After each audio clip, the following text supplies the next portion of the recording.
Hey BC, how you doing? This is Christian down here in Santiago, Chile. And this is, let's see how it goes. I have seen many videos and tags and vinyl tags, metal tags, and 7-inch tags, last year cassette tags, disco, Americana, whatever. So I decided to do my first and maybe only tag in my YouTube live here. So I'm going to do this one for my favorite band. This is the Maiden Tag, of course, of Iron Maiden. I came out with 20 questions. I think they are cool. You don't have to show a lot of stuff, so you don't have to take a lot of stuff from your collection. So let's see how it goes, and if you liked this one, that will be awesome. Okay, let's go. Question number 1. Let There Be Maiden. Who, how, or what made you discover the band? I haven't told this story many times ago. And back in the early 80s, I've seen the name of this band. I have no idea what it was back then. Written in many places, have no idea. I was listening to a lot of more casual music, commercial music, the stuff of thing you listen on the radio back then, on the FM radio and even AM radio. But one day my brother came back with a cassette, with a DAF cassette, a Sony CHF of 90, because and with a paper clip of a guy singing, and he said to him, "Come on, put this thing, play this thing, you might like it." And I put it, press play. It was I think it was late 82 or early 83 when I listened to this one, and it was a life changer to me, musically speaking.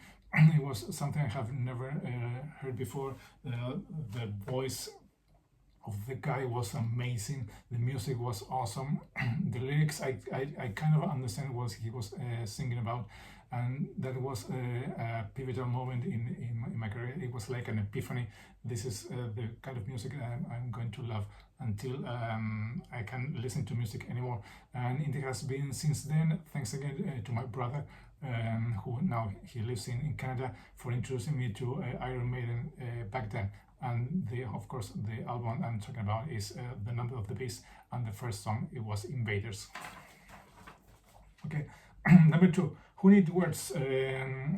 What's your favorite instrumental by the band? The band has not done that much of the instrumental. They did many in their earlier career, but one of the best ones they have done and still resonates a lot with me is the opening track in this one.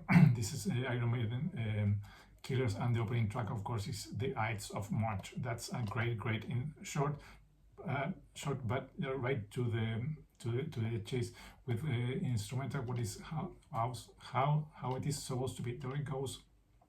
Iron Maiden with Ides of March. 3.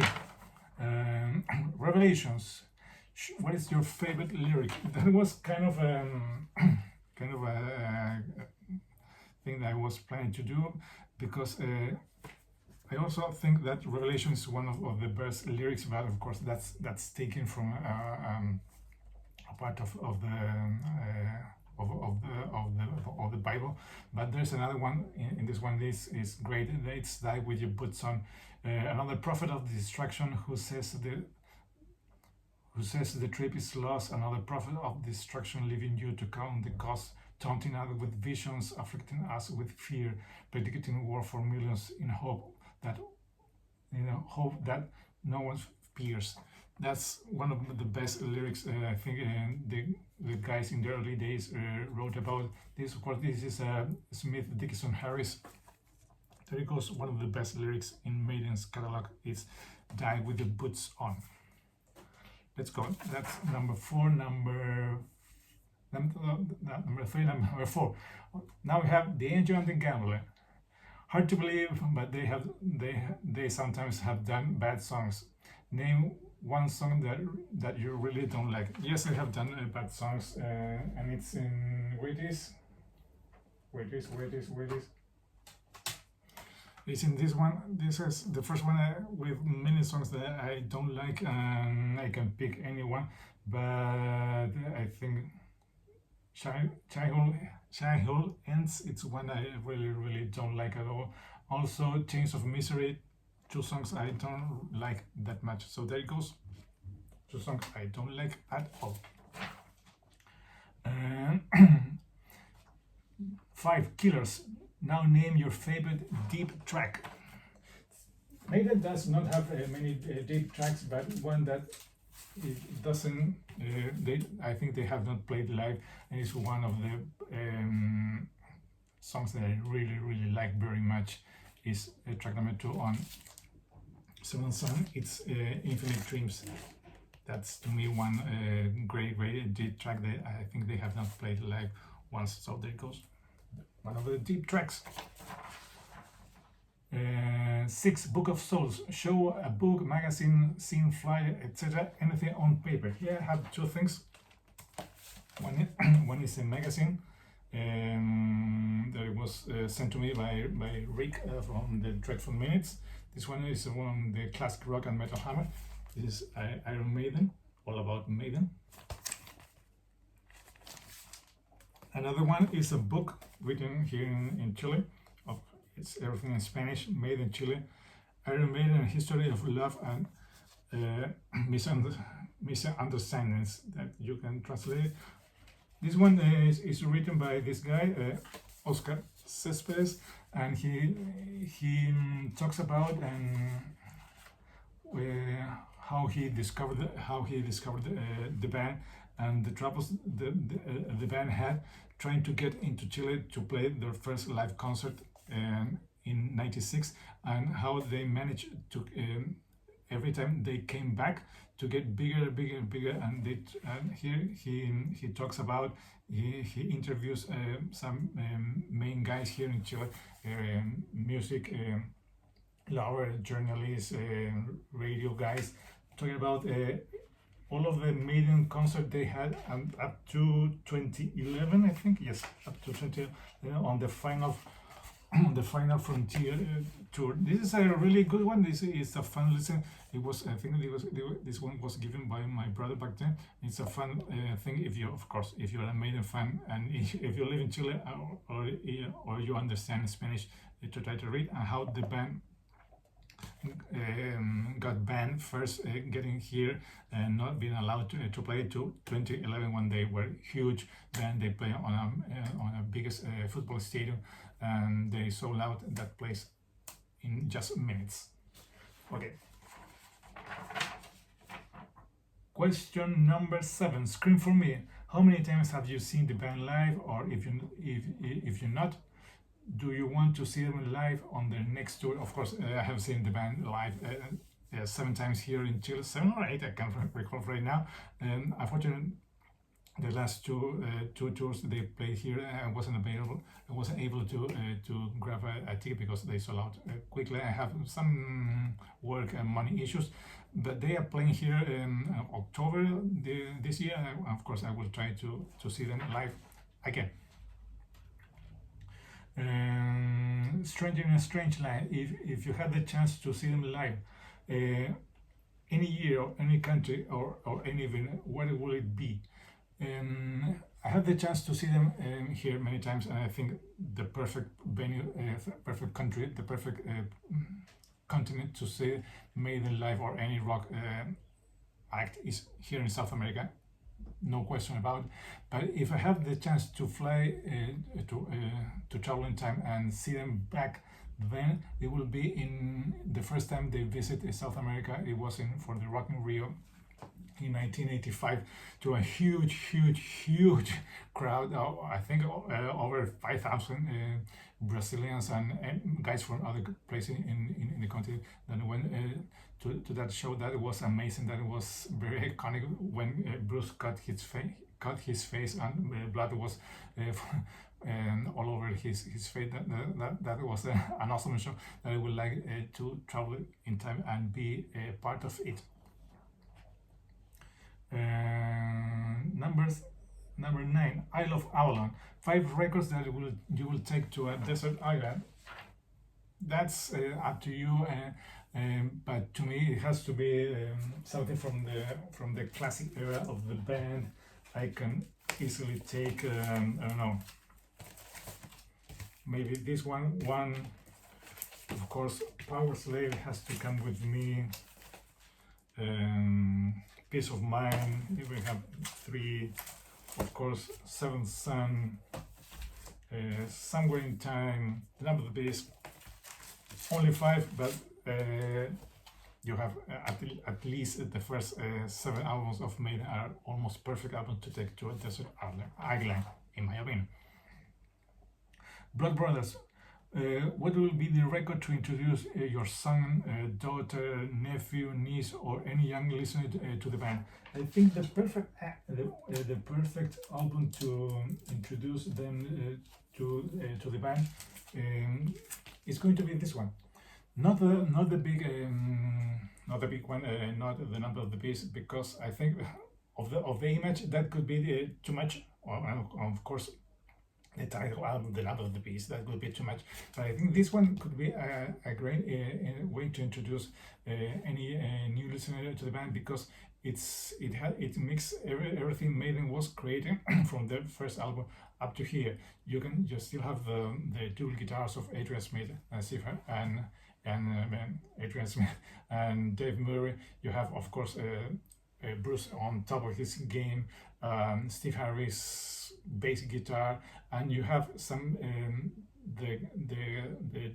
the galloping of Maiden with some prog elements, with even some catchy tunes like "Can I Play with Maiden?" That could be the first thing if you want to play to a new guy. So I think this one could be one of the perfect introduction way to a new listener with Maiden and Seventh Son of a Seventh Son. Okay, moving on.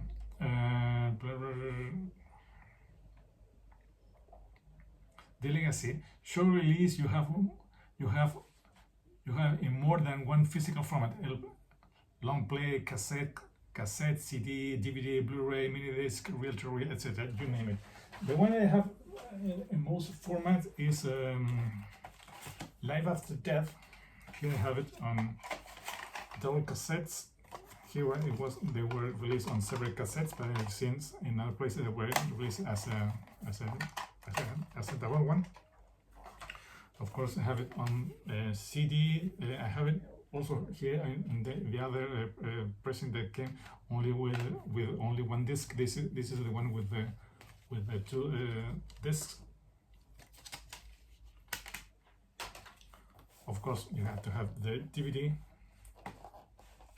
and the record. There it goes. That's the one. Of course, I have other one on 3 formats, but this is the one I have in 4. That makes that thing. 12. Man on the Edge. Why you should give the Blaze Bayley years another try? I think it's fair to give Blaze Bayley another try, because he was doing a tough job. The band was on the very low period of their career, creatively speaking. Steve Harris, I think, was going through a tough divorce. He was not feeling very creative, very happy with his life, and of course, not having Bruce and Adrian in the band, 2 guys that usually came out with good music ideas, affect the band. And to me, I never had an issue with Blaze. I got the chance to see them live here, and he was doing his best with the songs. I think the main issue with that era of the band is that the songs are not that good. The music was kind of lame and boring, not very creative, not what Maiden used to be, and it's not Blaze's fault. They have some good songs, Man on the Edge, The Clansman, Future Real, are good stuff. But after all, of course, if you compare it with Diano, Of course, with Bruce, heir of the band, first and on when he came back to the band, you can tell it's not the best stuff, but it's not something that you can listen to because it's garbage. It's not that good, but it's still Maiden. Okay, number 13, the Sheriff of Huddersfield. The band have done a lot of cool B-sides. Name one of your favorite ones. I have this one. It came with the Maiden box with the 80s archive. They have done a lot of cool covers, but one of the ones I like very much is where it is King of Twilight. This one is a song from the German band prog band Nectar. Of course, with that being said, we all know that Steve Harris is a big prog fan, and that's why they decided to do a cover of Nectar, King of Twilight, and it's a really great song. Okay, 14. Running Free, a song you have to play. You play loud while driving. Here it is. This one. There it is. There it is. There it is. From this one, Running Free, you have to play that song up to whatever your system is capable of, because that's one song you have to play loud while driving. If you have a compatible car, that's even cooler. So there it goes. Running Free. 15. 22 Acacia Avenue. You move to a new home. You play one record up to 10 to announce the neighbors you are home. Here is Johnny. This one.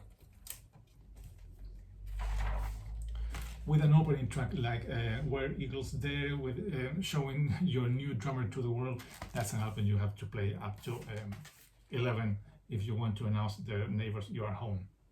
Your new neighbors, you are home. There it goes. Moving on. 16th, Alexander the Great. Who's your favorite band member? I think my favorite band member is Adrian Smith. I don't know why. He always appealed to me. He's very, of course, the two guitar guys are very reserved, very introvert guys, but both of them seems to be very down to earth, very nice guys. So, but Adrian to me seems to be even cooler, because I remember when they were playing once in a German TV, and they were. Of course, with playback, he was the only one that kept the role of the musician, and he played the song as it was meant to be. And that while the other guys were messing around, he kept the role, and he was doing what he was meant to do, playing the guitar and not messing around like the other guys. But that to me was awesome, and that's why he's one of my favorite guys in the band. Okay, number 17, the loneliness of the long distance runner. You're going for a long walk, a long one.